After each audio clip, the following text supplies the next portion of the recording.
ஜம் ஆன்மீக அன்பர்களுக்கு வணக்கம். உங்கள் வீட்டில் செல்வம் பெருக வேண்டுமா?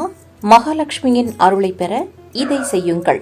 வாரத்தின் ஒவ்வொரு வெள்ளிக்கிழமைகளில் மகாலட்சுமி தாயாரை வழிபடுவதும், மகாலட்சுமி மந்திரங்களை ஜபிப்பதும், மகாலட்சுமி பூஜை செய்வது மற்றும் குபேர வழிபாடு போன்றவை செல்வத்தை ஈர்க்கும் என்பது நம்பிக்கை. பார்க்கடலை கடைந்த போது ஐராவதம், காமதேனு, தன்வந்திரி இவர்களுடன் மகாலட்சுமியும் வெளிப்பட்டாலாம். இந்த மகாலட்சுமி தான் இந்திரன் இழந்த செல்வத்தை மீண்டும் அவனுக்கு திரும்ப கொடுத்தவள். குபேரனை அழகாபுரிக்கு அதிபதியாக ஆக்கியவள் மற்றும் கிருஷ்ணனின் நண்பனான குசேலனுக்கு அளவற்ற செல்வத்தை கொடுத்தவளும் இவளே. மகாலட்சுமி அருளை பெற்றவர்களுக்கு 16 வகையான பேறுகளும் வந்து சேருமாம். வலம்புரி சங்கு.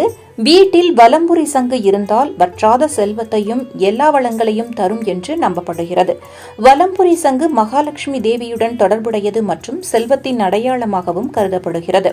வலம்புரி சங்கை வீட்டில் மற்றும் வியாபாரம் செய்யும் இடங்களில் சுத்தமாக வைத்து பூஜை செய்ய செல்வ வளம் பெருகும். செல்வத்திற்கு அதிபதியான மகாலட்சுமி தாயார் பிறந்த ஆடி மாதம் பூரம் நட்சத்திரத்திலும், புரட்டாசி பௌர்ணமி, சித்ரா பௌர்ணமி நாட்களிலும் வலம்புரி சங்கில் பசும்பால் வைத்து மலர்களால் சங்கினையும் மகாலட்சுமியையும் அலங்கரித்து சந்தனம் குங்குமம் இட்டு பால் பாயசம் நிவேதனம் செய்து பூஜை செய்ய எல்லாவிதமான வளங்களும் செல்வங்களும் வந்து சேருமாம்.